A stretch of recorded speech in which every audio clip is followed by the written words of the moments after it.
Ajaran Islam berorientasi untuk membimbing dan mengarahkan manusia agar dalam kehidupan dapat menjalankan kehidupan yang benar jauh dari kesesatan.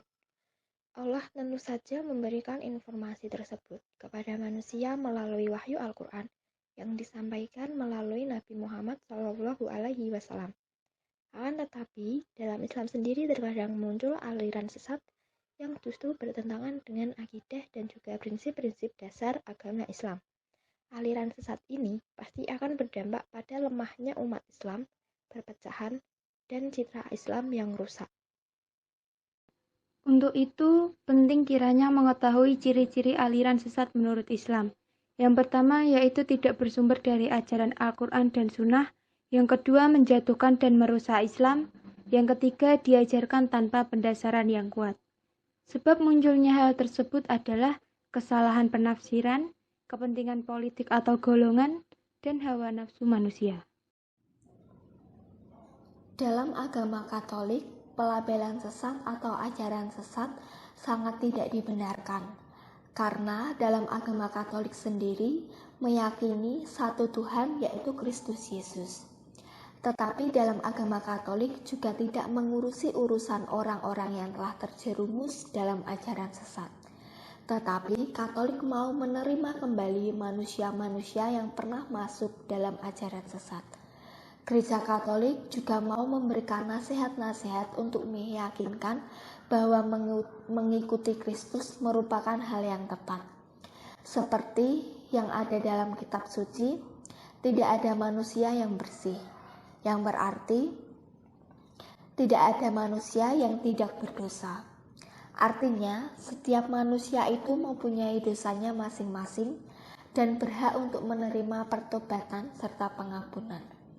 Gereja Katolik merangkul mereka untuk kembali pada jalan Kristus dan mengingatkan bahwa Kristus rela mengorbankan dirinya di kayu salib demi menghapus dosa-dosa manusia.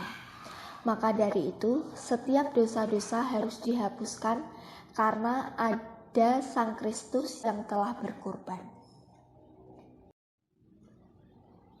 Tetapi dalam agama Katolik sendiri, dia mau untuk mengakui agama-agama yang tidak terdaftar di Indonesia seperti agama kepercayaan, kejawen, dan lain-lain. Mereka mau menghormati karena dalam agama tersebut, dalam kepercayaan tersebut mereka masih mengutamakan Allah atau kepercayaan mereka sebagai Tuhan mereka. Dalam agama Kristen, pelabelan sesat lebih mengarah pada pemikiran yang melenceng dari firman Tuhan, bukan pada kelompok orang tertentu. Dalam konteks sekarang, istilah sesat syarat dengan muatan-muatan teologis dan historis. Dari sisi teologis, kesesatan cenderung dilekatkan dengan sistem teologi tertentu yang keliru atau para pengikut ajaran tersebut. Mereka yang diberi label sesat biasanya dianggap bukan bagian dari kekristenan yang benar. Mereka belum diselamatkan di dalam Kristus. Dari sisi historis, istilah sesat mengandung konotasi yang kurang menyenangkan. Seseorang atau sekelompok religius tertentu yang dipandang sesat seringkali diperlakukan secara kejam. Ada yang dianiaya, bahkan ada pula yang dibunuh. Tetapi di dalam iman Kristen justru tidak seperti itu.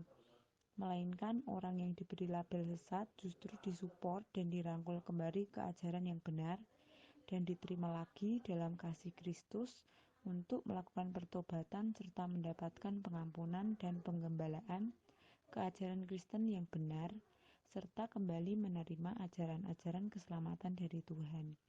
Sebagai penutup, menurut Kristen setelah diselamatkan dari pelabelan sesat, perlu juga mengembangkan sikap seimbang yang mencerminkan kasih setia dan kebenaran-kebenaran dan keadilan.